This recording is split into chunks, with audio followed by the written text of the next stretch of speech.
Today we're going to be taking this butterflied whole leg of lamb and turning it into a show-stopping lambchetta. So our third Easter-inspired recipe of the week, and not a chunk of chocolate in sight. And of course, had to finish it off with the star of the show, which is the leg of lamb. This was purchased from Sainsbury's. They've got their better than half price deal on at the moment. I'm sure some of the other supermarkets also do, but that's where I got it from. And this was 2.2 kilos for £20 and change. So a really great deal, but it did come as a whole leg of lamb. Now, obviously, if you were buying your meat from the butcher, they would debone that for you, butterfly it or tunnel bone it, however you want it done. Obviously, buying from the supermarket, I've done it myself. If you haven't seen that video, it did go out yesterday. So if you want to see how to debone that lamb yourself, I'm no expert. I'm certainly not a butcher, but it's a lot easier than you think. And it really does look impressive once all rolled up and cooked. If you want to watch that video, I'll put a link up here somewhere about now, so you can catch up on that and follow along. Now, what I would say is when you debone it, obviously the weight of that meat is going to reduce. So mine was 2.2 kilos. Once I took the bone out and I took the lamb shank off, it actually reduced the weight by 600 grams. So you just need to factor that in when you're working out your cooking timings. Okay, so we're going to start by making our stuffing. And here I've got a pan on a high heat, and all I want to do is add in some good knobs of butter. Go heavy on the butter. I like the butter, and we're using a lot of mushrooms in this, and the mushrooms can take an awful lot of butter, and I just want a little bit of olive oil in there as well. Once that's heated through, here I've got 2 shallots, which I've finely diced. Just stir them around to coat and cook those for about 2 to 3 minutes. We want those to start to soften down. They've been cooking away now for about 3 minutes. So I'm going to go in with a couple of cloves of crushed garlic. Stir that through.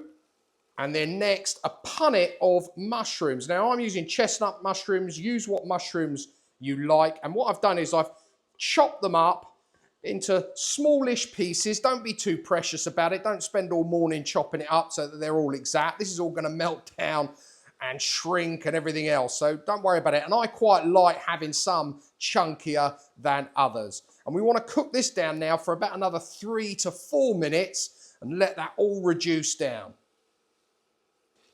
Okay, so that's our 3 minutes up there. As you see, everything is softened down, reduced down somewhat. I've got a little bit of liquid in there, which is absolutely fine. You now just need to take this off the heat and let it cool down completely.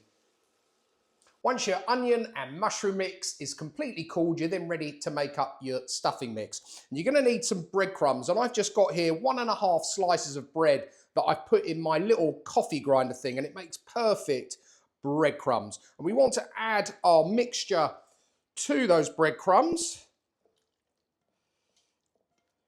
That's it, get it all out. Already smells delightful. That's it, and we can get rid of that. We don't need a pan anymore. I want to season it up with some cracked black pepper. Again, I always go heavy on the cracked black pepper, but adjust that to your liking. And then some salt. We haven't salted anything thus far. I even used unsalted butter today, but of course use salted if you prefer. I'm going to put a good few bits in there. We've got a big piece of lamb. And then here I've got a mix of herbs. Now I'm using fresh herbs today purely because I had them in, and it is a mix of fresh rosemary, parsley and mint, and I've just finely chopped it all. Probably about half a handful of each. It was actually 2 sprigs of rosemary and then half a handful each of mint leaves and also parsley. And I'm going to put that straight in. Now guys, this is the mixture I use quite frequently, but I also do change it up from time to time. So there's plenty of options. If you want a sort of Greek inspired option, do your onions, leave out the mushrooms, add garlic, and then finely diced courgette works really well. And then when you get to this stage to mix it all together, add in some crumbled feta cheese and it will work perfectly with that lamb. Similarly, if you want some sort of Moroccan type theme, then use red peppers instead of the mushrooms.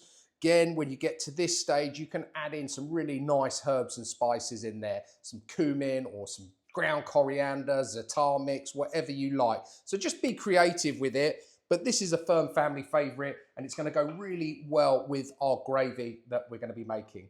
Here I've got an egg and I just need the yolk of that egg. Let's just separate that out. Ah, big lump of it there. Come on, I don't want the white. Is it going to go? Oh God, that was stubborn. And that's going to go in there as well. And then really just get your hands involved in this and you want to mix this all around so that it is nicely combined. That is it. I think we are done there. I'm covered in the stuff. Let's just move that out of the way. Let's bring in our lamb. Lift this bad boy over here. It's huge and I cannot wait. And literally all you're going to do with this is obviously smear this all over the inside. Don't worry, it's not going to look that pretty at this stage. You're going to have bits that are going to come flying out when we come to tie it up, and that's another job in itself. And we're going to attempt to do that. I'm no butcher, but it is all fine. There's no rules with this. Don't get het up on, oh, it's got to look really nice and perfect all the time, because it never will. Okay, let's just get that in. And actually, we went to some friend's house over the weekend and they had a Lambchetta of sorts.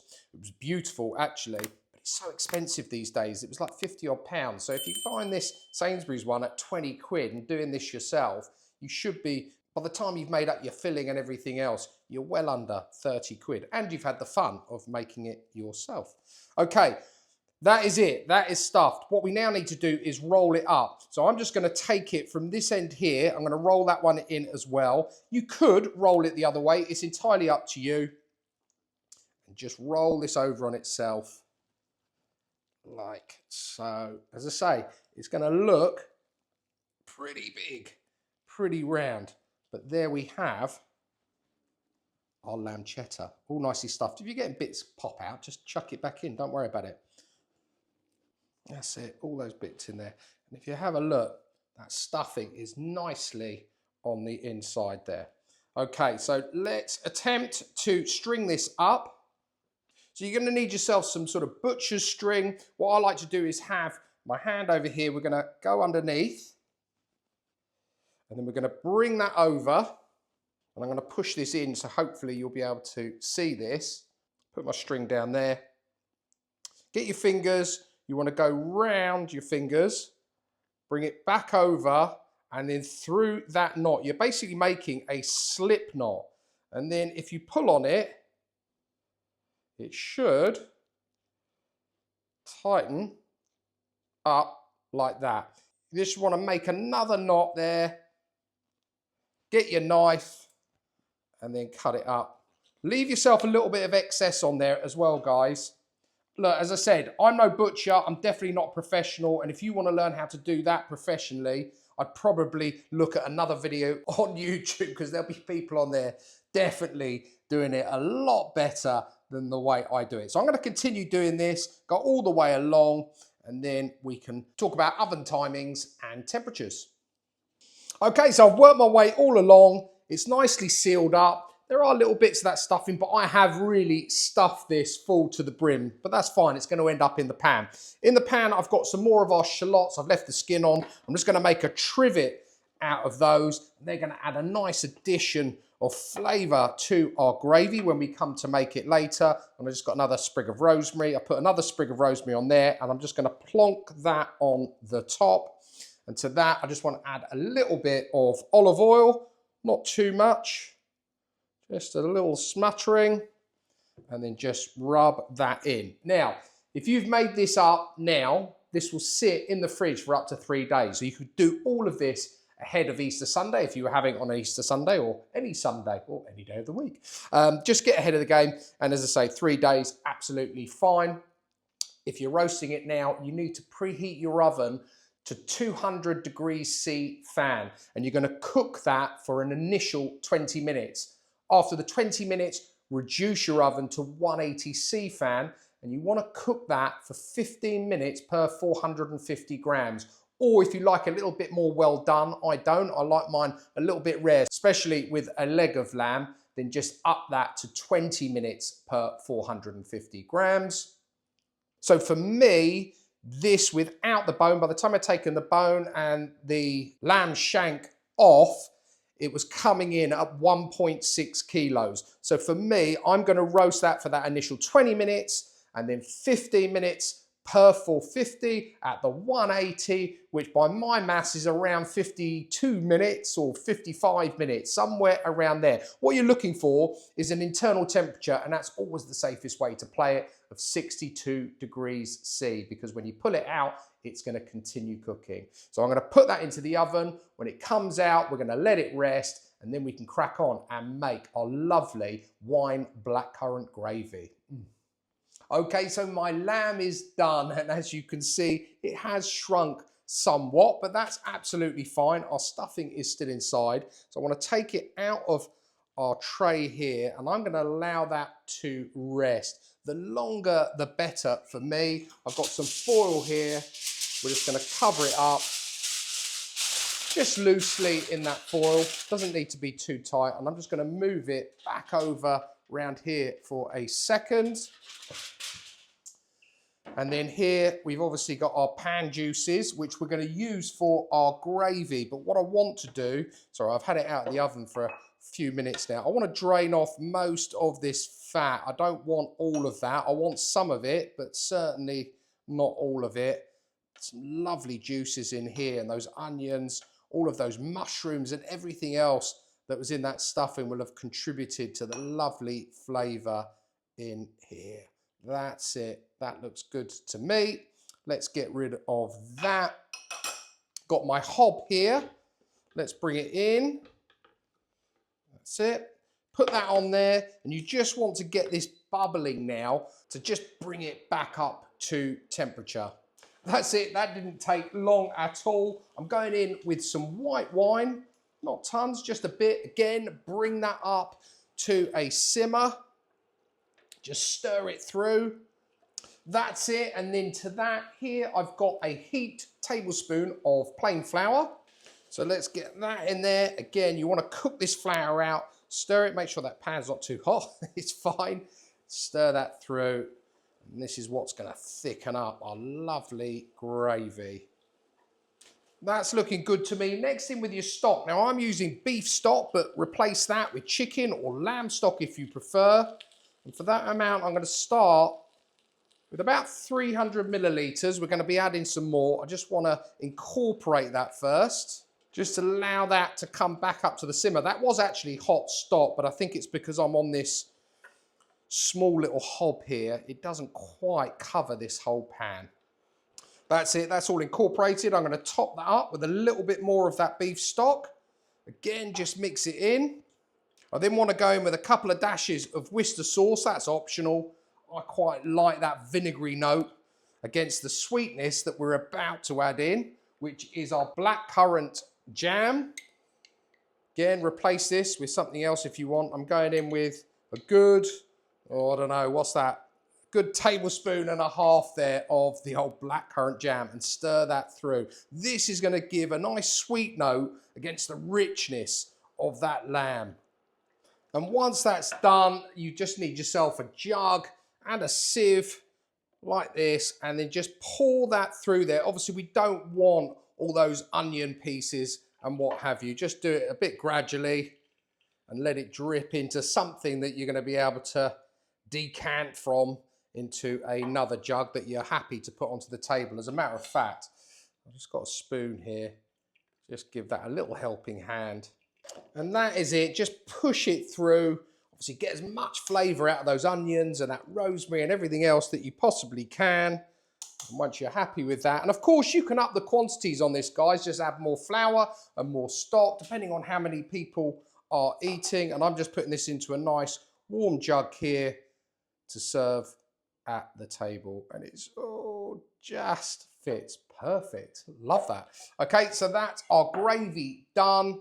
Let's bring back in our lamb. Obviously, importantly, we must cut into this and see how this has turned out. And of course, if you've got any juices, some resting juices in there, add that to that gravy as well. Now, in our family, and the reason I rolled it this way, I said at the start you could roll it longer so you'd have a longer piece. which would all be one size. And most people will tell you make sure it's all one size so it cooks evenly. However, in this house, everyone likes their meat cooked differently, which is why I do it this way, so that you've got a slightly thinner end and a slightly thicker end. So the thicker end, I know, will be a little bit more rare, which is how I like it. And this end will be perfect for my daughter, Imogen, who likes it a little bit more well done. So let's cut off a piece. Let's see how that's turned out.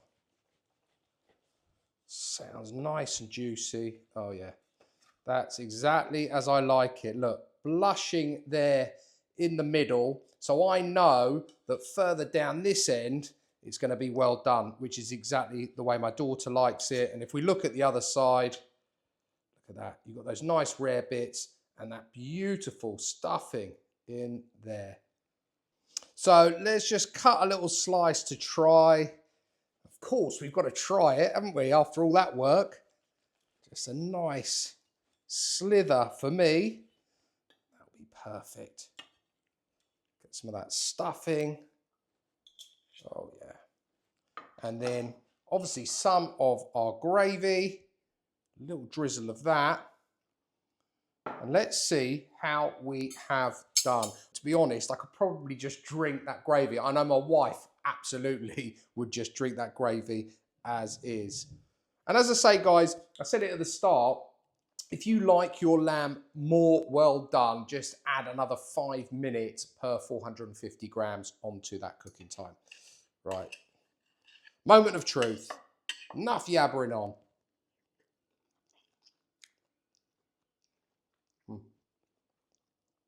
Oh yeah.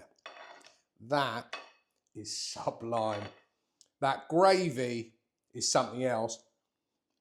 The flavour of the lamb with that stuffing, so you've got all those lovely herbs coming through, the garlic, the onions, all the other bits and bobs. It is just a match made in heaven. Oh yeah, I could eat a lot of this. And that lamb for me is cooked perfectly. Amazing. Guys, that's it from me for today. I hope you enjoyed this one. If nothing else, you've learned how not to do butchery knots on a piece of meat, but it works. And best case scenario is you learn how to debone a leg of lamb if you watched the other video, and also how to roll it with a lovely stuffing and gravy. If you haven't already, don't forget to check out my creamy potato video, which went out earlier this week, as did my Mediterranean fish bake. 2 videos definitely worth a watch. I'll put all of the details of today's boned and rolled stuffed leg of lamb down below in the description as always. And all I've got left to say is I wish you all a fantastic Easter. I hope you enjoy fantastic food, spend precious time with your family, and I will see you next time. It's cooking good.